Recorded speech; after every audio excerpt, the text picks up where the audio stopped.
So it sounds like Samsung is going to be bringing an OLED in 2022 to the US market. Now I know what you guys are thinking. I heard this before. I heard QD OLED is coming from Samsung. That's not what I'm talking about. I'm talking about traditional OLED. I'm talking about your LG OLED, the same kind of panel that's in the Sony and LG OLED TVs. I'll tell you why this could actually be a great thing for Neo QLED and more in this video, so stay tuned. So Samsung and LG, they've done a deal. This is a deal that's been rumored for a long time now, but finally it looks like they have agreed upon a price. Originally the deal was supposed to be done by May 2022, but it looks like it got pushed back because Samsung wanted a better deal on the WRGB OLEDs in order to get more of a profit margin out of these TVs. Now it sounds like they got their wish and the deal is finally done, and now it looks like June 2022 is the earliest we will see these ship out.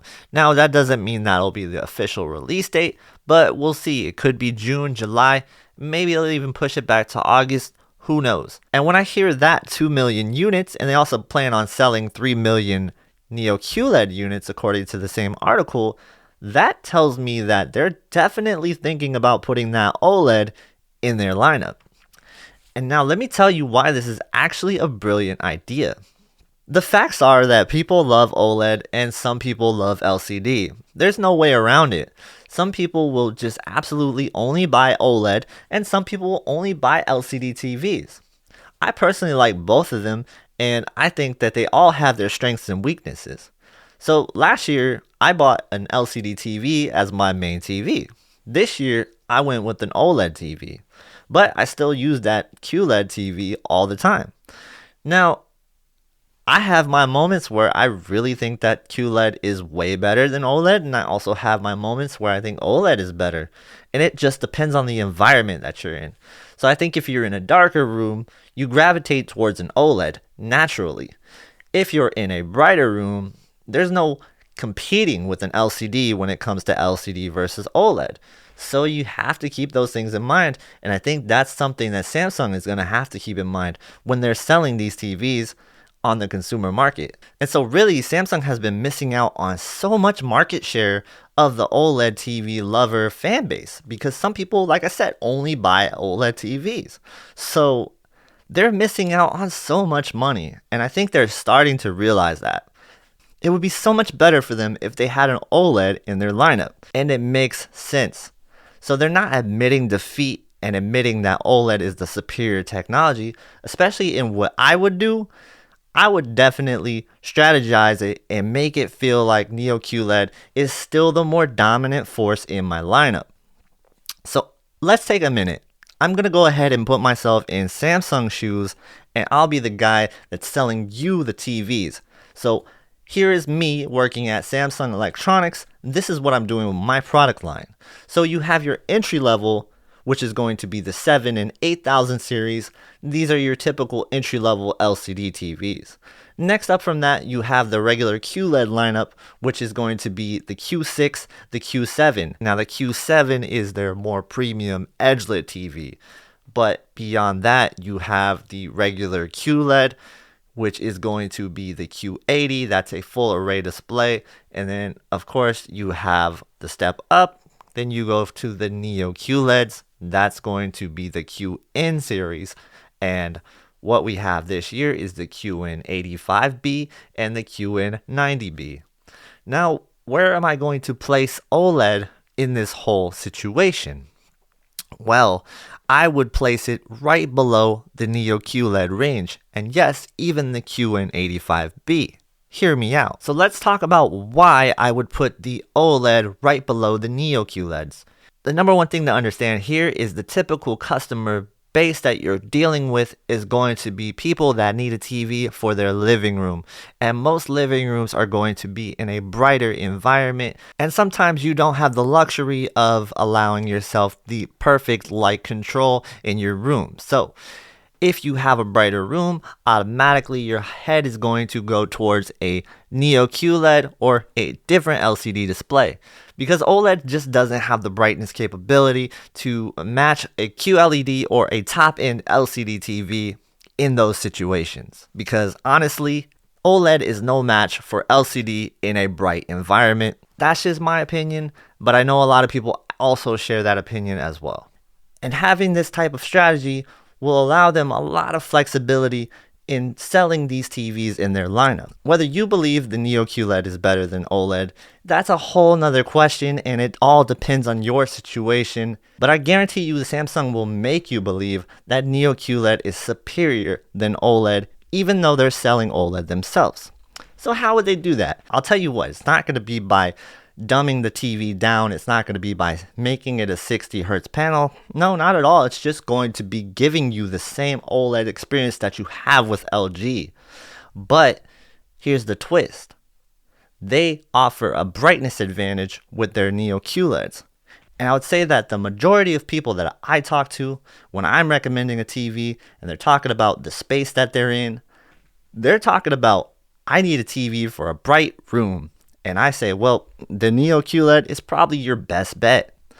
So that's what I say a lot of the time. And I think that's the same sort of situations you'll be having with people from Best Buy. And I think other people that are going to be instructed how to sell these TVs. And Samsung themselves, probably in their marketing material, will push you in that direction. And so, again, if I'm in charge of Samsung, I'll be having a step-up chart and I'll be having a display chart where I'm saying, hey, what's your viewing situation like? It'll be a lot like when I talk to people on what TV they should buy. I always ask them, what's your viewing situation? What's your use case? This is what I would put on a chart that Samsung would have just kind of up for marketing. I would say, hey, OLED is really good TV if you're in a darker environment, and there is absolutely a reason to go with that if that's something you want to go with, but you have to keep in mind you're going to miss out on brightness. And those are the type of things that will resonate in people's minds. When you say the word brightness and you're losing brightness, that kind of plays with people's minds a little bit, and it doesn't feel very good to lose brightness on your TV for most typical viewers. I know if you told me I'm losing brightness on my TV, I'm automatically going to think, wait, that's a downside, right? If I didn't know any better, I would think that's the biggest downside in the world. So the key here is going to be, you guessed it, brightness. Brightness is going to be the selling point here for the OLED versus the Neo QLED. And this is how they're going to be able to upsell you from an OLED to a Neo QLED. And now the big question a lot of people are wondering, and it's on everybody's mind I'm sure, is will Samsung have Dolby Vision? Now, a lot of people think that Dolby Vision and OLED kind of go hand in hand because people think that in a way Dolby Vision is needed to have a great OLED.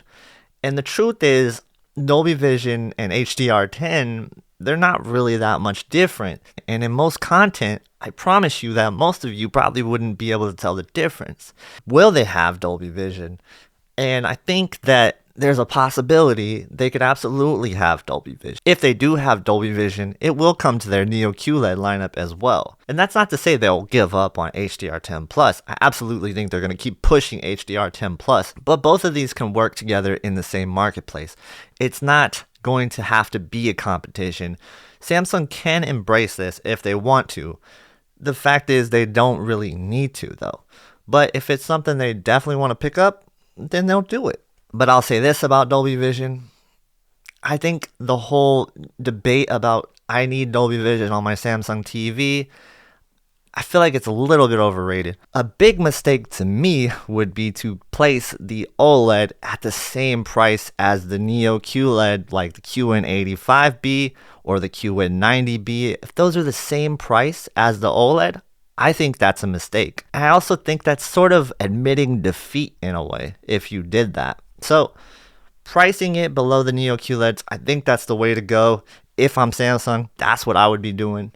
So for the TV lineup, what I would do is put the 55-inch OLED at $15.99.